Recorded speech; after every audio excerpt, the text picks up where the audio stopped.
All right. Hi, welcome back to another Catharsis Healing Talk. My name is Helmut. I am here with my wife, Kay Cadell Whitaker. Hi, Kay. Hi. And today we're going to talk about another passage from chapter 5 from Sacred Link called Touch the Clay, Touch the Altar. And it's a question that Kay asked Domano. And the question goes, what can I do to change it? And leading up to that question, Domano and Chea guided Kay through some intense experience to where she learned a deeper understanding of the dysfunctional ways people live in our modern culture. And so much so that she cried herself to sleep at night. And during a conversation they had the next day, she asked Domano that very question: what can I do to change it? So that's the theme, and I'll let you go deeper into it, Kay, from here. All right. Thank you. Enjoy. Okay. I think I'm going to start by reading the passage that he's talking about. And it's picking up right where Helmut was talking about. They've been giving me these teachings and these exercises and ceremonies to get me to understand the kind of brainwashing that I had been put through, that the entire modern culture has been put through. And this is what they would call being asleep, the blindness, the fog. And I think there's been several different ways of talking about it, some of which are a little sharper, harsher than others. But asleepness, well, when you really think about it, it pretty much says it all. These teachings were about the physical senses and how the modern culture and all the cultural beliefs and dictates have suppressed our ability to experience our senses to the fullest. And we don't notice it. We don't notice the difference because the last time we were feeling our senses to the fullest, we were an infant or a toddler. And as we learned from the culture, from the people around us, family, everybody, we learned the cultural ways. And this is how to numb yourself out and really put yourself into this tunnel vision. Can't think of other ways to say it. Just a half-blind tunnel vision. And this goes for all the senses. We've just turned the volume down on them. And it hit me like getting a brick in the head. It's one thing to hear them talk about it and to hear the stories and then go through the different exercises and the ceremonies that one for each of our physical senses. So we spent a number of weeks at least on each sense, just one sense at a time, and learning how to focus the attention on the sensations coming through that physical sense. And at one point, it just hit me in the head, and I was really very overwhelmed. The degree of this manipulation that we have been subjected to, this dimming down, turning down of everything. I think in the middle of where we are in the story right now, I was working on the sense of touch. And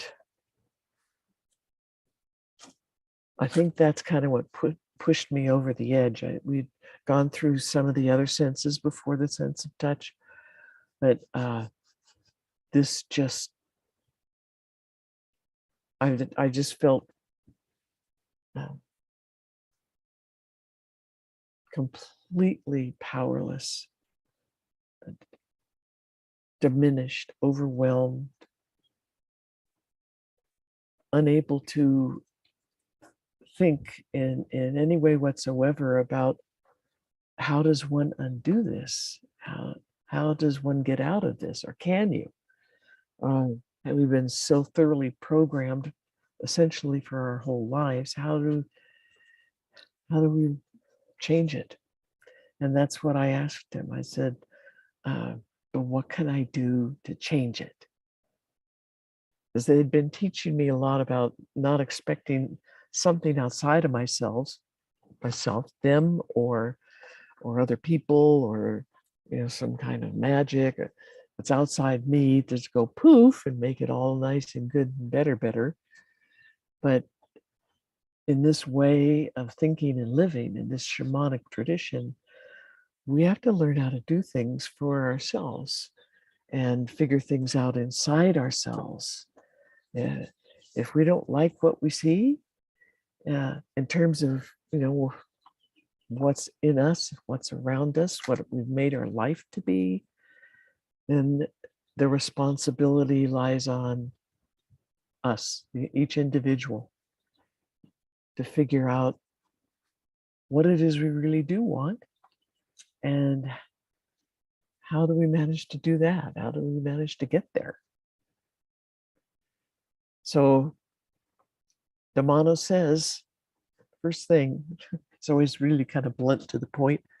First thing he says, don't live for them. And he's really vocally, not with his finger so much, but vocally pointing the finger at me, don't live for them.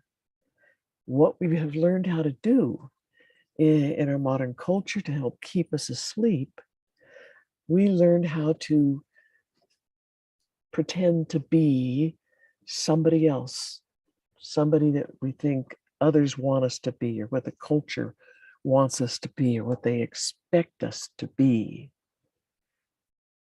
And we spent our whole lives learning how to be this picture, this made up picture that somebody else made up, that we're supposed to live up to and identify ourselves with, think that that's who we are, who we should be, who we have to become. If we don't, we're just a horrible failure and an outcast, and nobody will ever want us or want us around or love us, or the worst of the worst of the worst. So we end up living for them. This cultural phrase that we use, the them, the big them. We live for them, not for ourselves. And the thought of trying to live for ourselves is almost unthinkable in our modern culture when we're asleep. To think about trying to find inside yourself what the picture of you really is, the true picture, your true identity, what it is, what it wants, where it's headed. What did you come into this life for? What's your purpose? Those things get pretty close to taboo in our modern culture. We don't take that kind of concept seriously, and we certainly don't pursue it because we won't be accepted by others. We won't be okay in the eyes of others. We won't be liked. So we end up doing everything, thinking everything through in terms of how it's going to please all these other people, how it's going to please the picture that they all have of you. Trying to live up to that, the mythical picture. So he says, don't live for them, live for you. To a lot of people in our modern culture, that live for you could really sound selfish. It could sound very self-serving.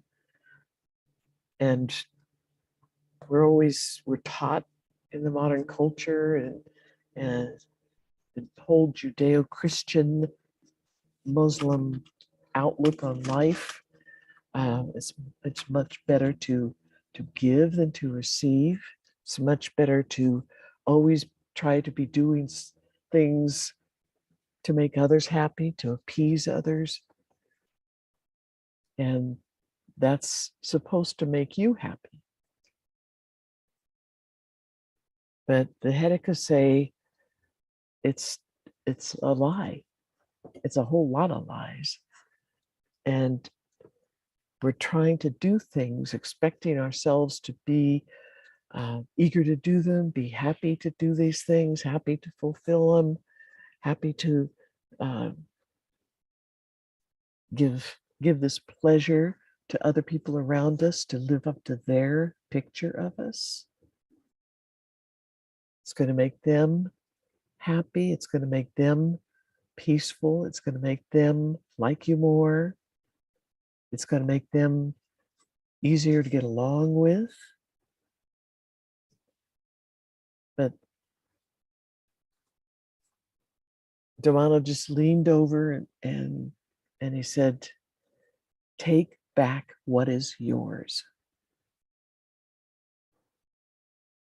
We have given ourselves away, what is true to us, true to the core of us, to the depths of us, to our own spirit or soul.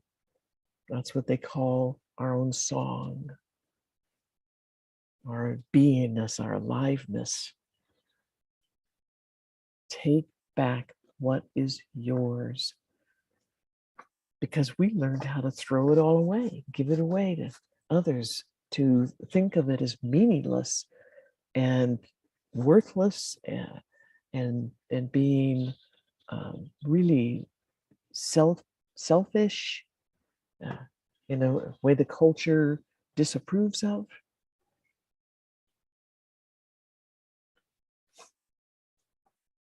So he goes on to say, a person's song can never be cut away from them. So one's song, one's aliveness, your beingness, your consciousness, this is your true identity, who you are in this lifetime, who you always have been. This is your song. And he says, it can never be cut away. You can't separate yourself from it because you are it. That's who and what you are. He says, they tricked you into turning away from it, to blind yourselves, to make yourselves numb, but you don't have to be. You can fight. Only this war is inside you. It's not with anything outside. It's not with anybody else. It's not with the culture at large. It's not with this group or that group or this religion or that religion. This is a battle, a struggle that you have to find and address inside yourself. Nobody else can do it for you. Nobody else can save you from any of this or change any of it. We are the only person, the only thing in the universe that can change these things for us. Inside of us, it's an inside of us thing. We have to learn how we've been programmed and diminished, volumes turned down, put to sleep. And then make the choice and find the steps to undo it, to reclaim what is yours. And he says, the battle here is to find yourself and the path you stand on. Find yourself, find your song, find out what that is, what it feels like, what it's made of, what's inside the song, what does it really think and want? What's the beingness and consciousness feel like?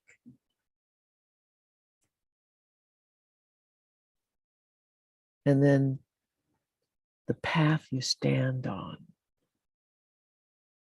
That has a lot of meanings and it changes through your life. For me at that time, I was learning their sacred ways and their tribal ways. And I was coming from this modern culture, from being asleep, for being indoctrinated, to being in the state of diminished awareness of my own senses, diminished awareness of everything that I would, try to perceive around me, diminished awareness of the other people around me, who they are, what their song is, what it feels like.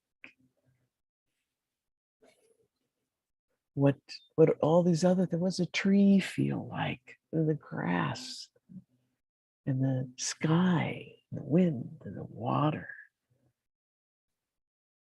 What do they feel like? And on the inside,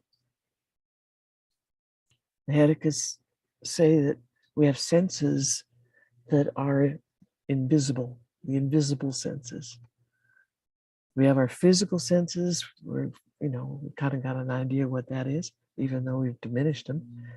But on the inside, on the spiritual level and the emotional level, we have, in a sense, all the same kind of senses, only there's not a sensory organ, like ears for hearing and tongue for tasting and all that. Our whole beingness is the sensory organ. So in this being on this path to learn what they know,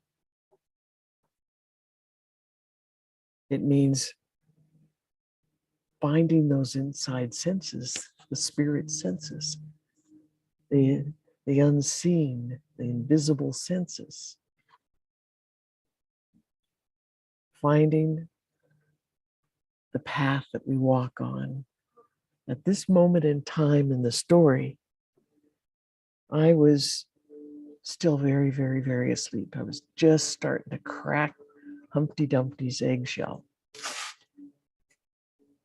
And so the path I was currently standing on is a very asleep path and one that was kind of starting to crack under my feet, and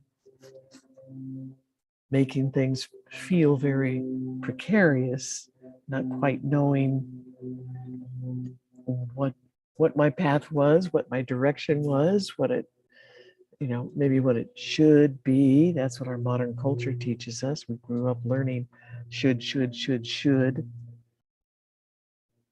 But with this way of learning, it's not a should. There aren't shoulds. You either want to learn this and you want to feel it and experience it. That's the only way we can learn it, is to feel it and experience it. So we have to learn how to do that. What does that mean? Feel all these things. Feel the tree. On a very physical sense, it would mean going and touching it, touch the bark, touch the leaves and needles, smell it,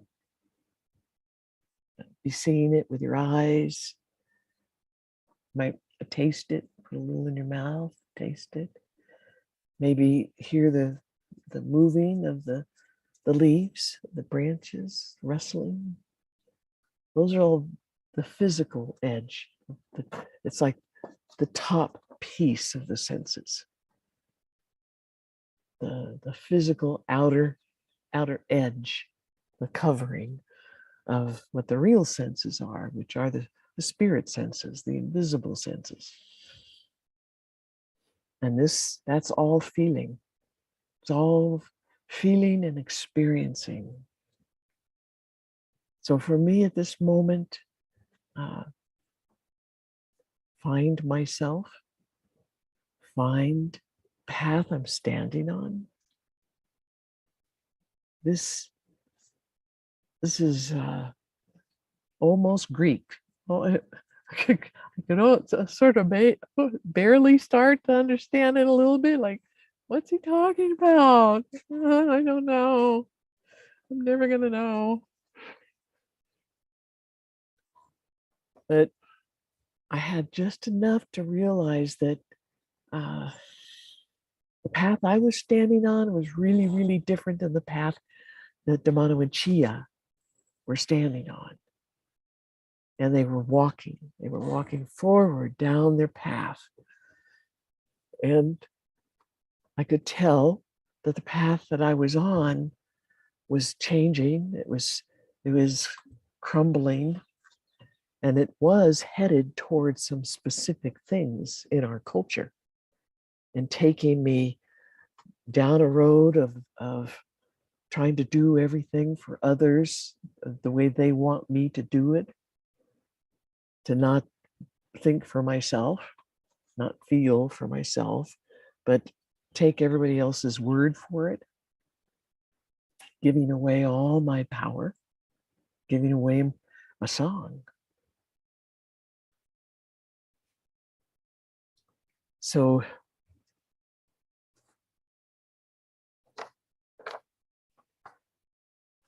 the headache is gentle, but very firm. And it's a good thing they repeated. They knew that repetition is a very important piece of how to learn these things, especially coming from a totally different culture than his own, the sleep culture. So they repeated a lot of stuff. So he goes on to say that it's the battle here. Find yourself, find the path you stand on. It's knowing your own song and feeling this life inside you and the life inside all things. It's living a life that gives as much as it takes from all the relatives, and to meet them, to meet all these beings that we share our existence with. Meet them, to know them, to share love with them, to learn the wonders of the world from them.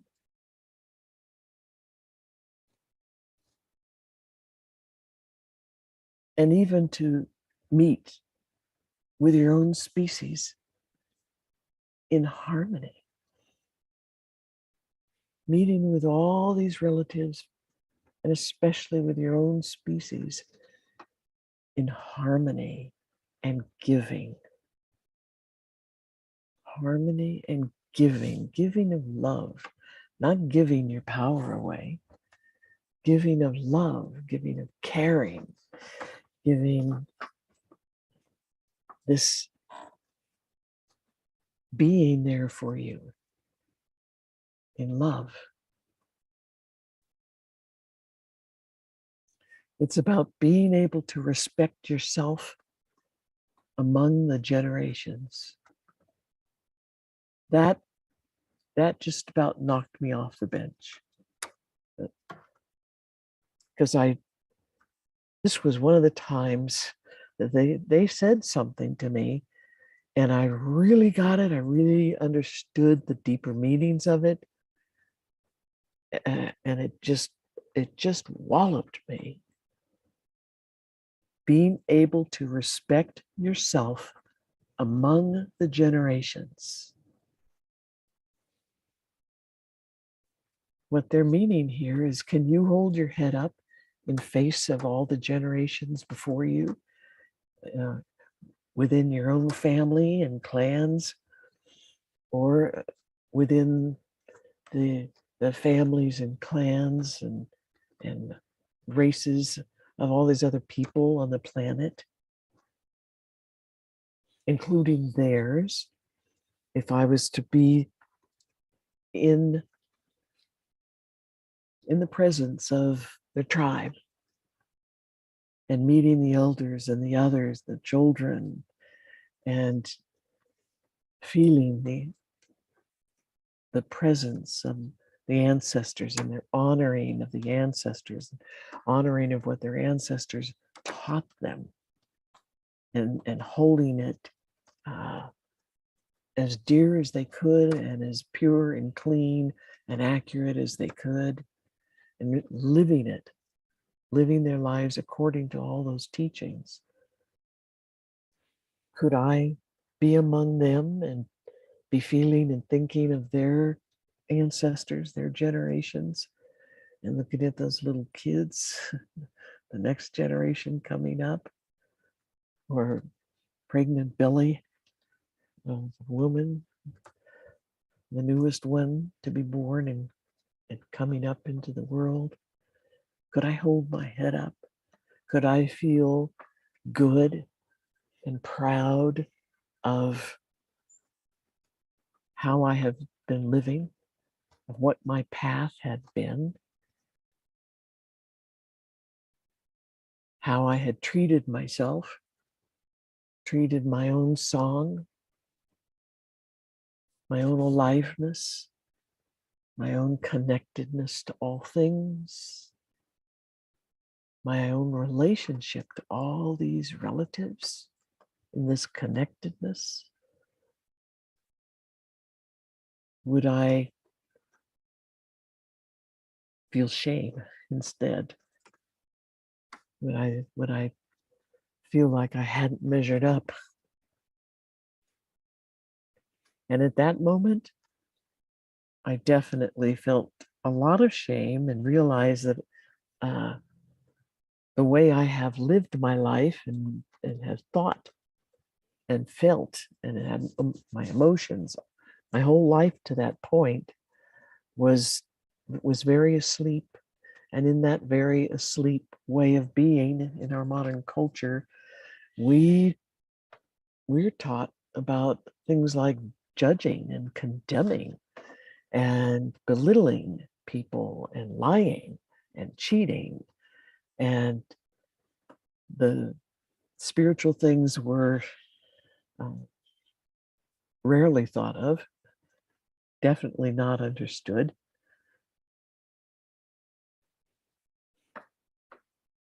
The way that I learned how to think about and feel emotionally about other members of my species and my culture was very unpleasant. And I could see it, I could feel it, I could feel the repercussions of all that lying way of living out lies, perpetuating lies, even when you know they're lies, and purposefully hurting others, demeaning, calling names, having this nasty, dark energy and tossing it out at other things, other people, at the drop of a hat. Think about how in our modern culture, we get behind the wheel in the car and we're in the city and we're driving and it's all crazy and it's probably really hot and we find all kinds of irritations, which we use as an excuse to be even more irritated and irritated at each other. And we're doing that on a daily basis, often, frequently, and for silly, crazy things. One of the stories I like a lot about what Domano and Chea said, Domano used to remind me of this. You talk about going into the grocery store and the supermarket, and we're going down the aisle with the toilet paper, and there's toilet paper on both sides of the aisle, and it seems like it's endless. There's all roll after roll after roll, and all these different brands, and we're used to a particular brand, and as we're passing by the other brands, we're thinking that they are less than. We're thinking that they're no good, they're rotten, they're shitty, they should be, tossed off the shelf. Who would ever want to buy that? It's a piece of junk. And we're condemning, judging, condemning, throwing little dark energy darts at all these toilet paper rolls as we walk past them. It's a pattern, a habit, an addiction, a way that we've learned how to be and think and live. And we do it with anything and everything. And whenever the opportunity pops up. And I saw that in myself. I saw how the diminishing of myself and what I believed I was, how less than I believed that I was about everything, every aspect of life. We're taught to do that. And we're taught to always be trying to get everybody else's approval and get more of these brownie points so that we could get up the hierarchical ladder, getting better than, and staying away from the less than. Don't want to fall down that ladder, but it's okay probably to kick somebody else off, pull somebody else off above you, so that now there's some space and you can get up higher and be better than. And that's some kind of a measure of achievement in our culture, our modern asleep culture. And what that has done, and how the diminishing of our senses has perpetuated all of this. It's a tool to help keep us asleep. So he says, being able to respect yourself among the generations. He says, this is dancing the web. This is Wanoa Katasi. It is a choice to walk this beauty or to give it up and walk as one of the living dead. We have that choice every minute of every day of our lives. We don't realize we have the choice because of all the lies that we've been told. It's hidden from us. but we do. And once we really get it, we understand that we have that choice. We can choose to stay on that path of asleepness and numbness and not having any clue of the effects and the ramifications of our actions, what they're having on everybody, everything around us, what they're doing, even just to the space and the air around us. And it's not just our immediate space, it's all over the planet. Every time we think of a different place on the planet, whether we've been there or not, and maybe we've seen pictures of it, whatever it is we're thinking about that place and whatever we're feeling, emotionally feeling, believing, that energy, that thought energy, the thought form, goes straight to the place. So if you're thinking judgmental things, negative things,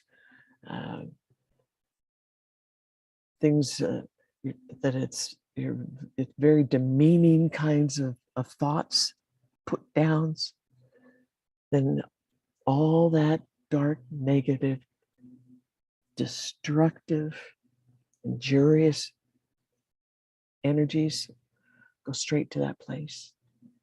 If you're thinking of a particular people or a person, or maybe a group of people, it goes straight to those people. It's instantaneous. Goes straight to them.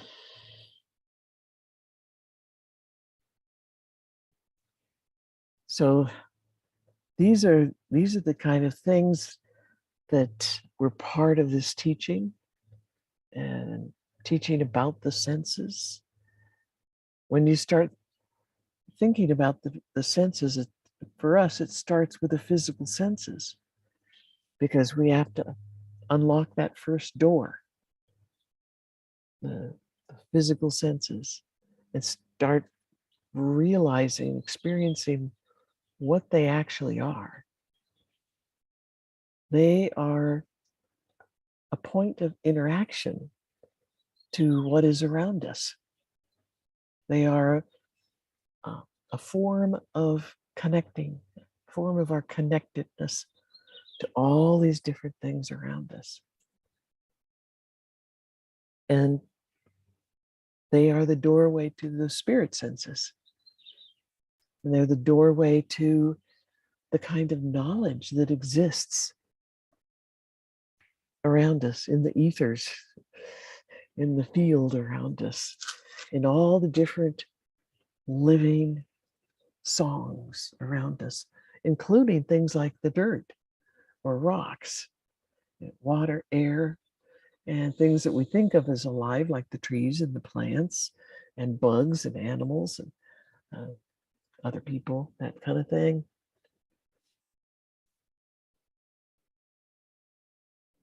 This is how we start. This is where the Hedekas start to try to teach us, to inform us through our own experience.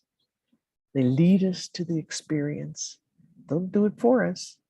Nobody can do it for you. They lead you to the experience so that you could experience all these things for yourself. And that's where the greater understanding comes. And that's where the waking up comes, the awakeness, when we can be consciously, purposefully interacting on the spiritual level, as well as the physical level and the emotional level, mental level, with everything around us, our whole environment. That's the kind of path that the Hedekas stood on and walked on. And my path at that time was my old world crumbling away under my feet, and a whole brand new world appearing, because the old world, the old path was like pavement covering up the natural ground underneath me, the natural path, the real path that includes spiritual existence, emotional existence, mental existence, physical existence, and the connectedness. Our song, feeling our own song, learning who we are. That's all by feelings, all by experiencing it. That's how you come to know yourself and who you are, what you are. And that's how you come to know what the path is that you're standing on. And are you happy with that? Do you want to change it? Ooh, got crows coming over. Good sign.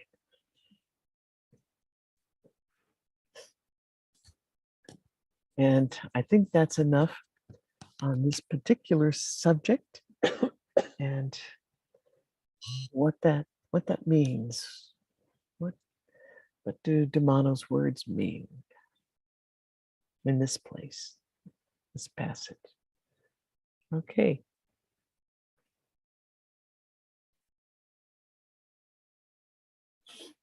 Thank you, Kate.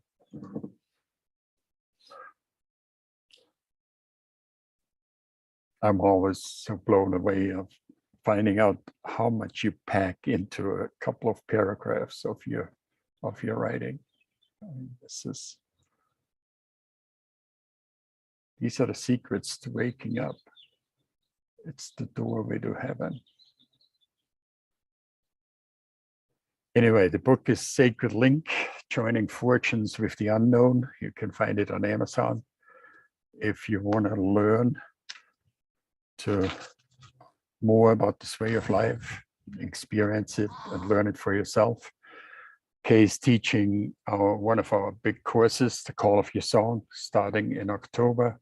You can find out more about that at katase.world/call of your song.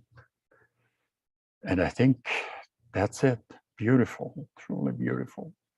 I saw my own path and life kind of pass before me on my journey from being comatose to getting a clue, and how much you instigated that and how much you were part of that. Beautiful. Thank you. Thank you, everybody, for joining us. Thank you for watching. Do you have anything else? Just thank you. Thank you, everybody. Thank you, Helmut. Okay. Thank you for all the stuff that's in the background that makes this happen. So don't live for them. Live for you. I think that's a particularly relevant thing in our times right now. Absolutely. Because they're trying to reinforce that into the populace even more. Live for them. But you don't have to do that. It never feels good anyway. It always feels just so empty and sort of wrong. And there's a piece of us that always knows we're on the wrong path. We're standing in the wrong place and we're listening to the wrong things. So I wish you all the very best of everything and so much love. So much love and happiness and beauty in your life. Thank you again. Love you. Love you. See you next time. Thank you. Bye-bye. Bye-bye.